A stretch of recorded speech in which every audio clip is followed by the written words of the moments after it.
m'a ouvert les yeux évidemment sur les faiblesses des élus et des représentants de l'État. J'ai été aussi officier de police judiciaire pendant 19 ans. Rassurez-vous, je n'en ai jamais fait aucun usage, mis à part les placements d'office des dingos la nuit.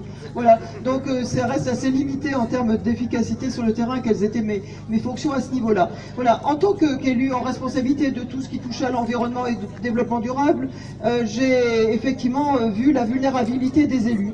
Et en l'occurrence, là, je suis absolument consterné, le mot est faible par rapport à ma vraie pensée, je veux dire, de l'attitude du conseil régional qui aurait fini par voter une subvention au motif que c'est une usine qui va permettre de fabriquer de l'énergie autrement. Moi, je suis totalement favorable en tant qu'écolo, je dirais un peu chronique et hystérique. Je suis favorable à ce genre d'énergie, mais pas quand elle se fait au détriment des animaux. Or, pour avoir visité ce que j'avais eu l'occasion de dire à la dernière manifestation, pour avoir visité une usine du même type à Auch, à côté de Auch, dans le Gers, ces animaux qui étaient des productions laitières, étaient d'une maigreur invraisemblable, ne marchaient plus parce qu'elles étaient que sur des tapis roulants. Et en fait, elles étaient martyrisées uniquement parce que c'était leur caca qui intéressait et qui permettait dans de gigantesques méthaniseurs de fabriquer de l'énergie. Ce jour-là, j'ai eu la honte de ma vie parce que je pensais vraiment que c'était chouette de faire de l'énergie de toutes sortes autres que nucléaire, parce que j'ai aussi un peu cette tendance d'être aussi anti-nucléaire.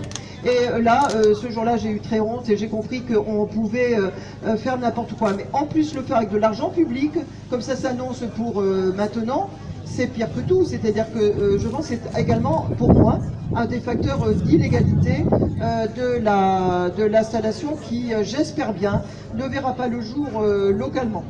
Voilà, l'association dont je suis administratrice, et j'ai vu Josette, j'ai vu aussi Paulette, etc. qui étaient là, c'est la Ligue de défense des droits des animaux. Notre siège est sur Limoges. On fait de la protection animale un peu tous azimuts, comme d'autres ici présents. Et c'est vrai qu'on ne peut pas rester indifférent à ce qui se passe aujourd'hui par rapport aux animaux d'élevage qui sont en situation de victimisation. On en fait des marchandises, on les considère comme des unités et plus comme des êtres vivants. Au moment même où la loi disant que l'animal est un être sensible vient d'être votée.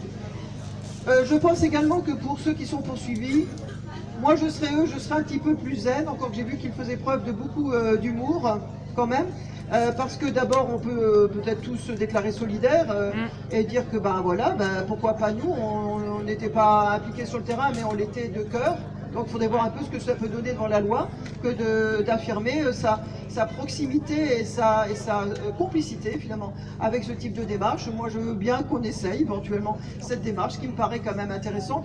Je pense quand même que ce genre d'affaires ne peut pas donner lieu à des condamnations, parce que c'est quand même la liberté d'expression. Il n'y a pas de dégradation, il n'y a pas de délit, hein. Il y a simplement à porter à connaissance d'une sensibilité qui est la nôtre, qu'on partage tous ici, et c'est tout. Donc si on n'a plus le droit de se faire entendre dans ce genre d'affaires, ça devient encore plus inquiétant que ce que l'on imaginait. Voilà donc quel est le sens de mon intervention. Alors croyez bien qu'effectivement les élus sont des gens vulnérables. Moi pour ma part, je crois que le seul cadeau que j'ai eu de mes 25 ans de mandat, c'était un parapluie Jean-Claude Decaux qui vient de nous quitter il y a 78 ans, parce qu'un jour on était sur le terrain pour visiter du mobilier urbain, il s'est mis à pleuvoir et on nous a donné un parapluie Decaux. Vous voyez que je m'en sors bien moi en termes de corruption. Je pense qu'il y a assez peu de corruption, il y a peu de corruption mais il y a beaucoup d'incompétence. Bravo et merci.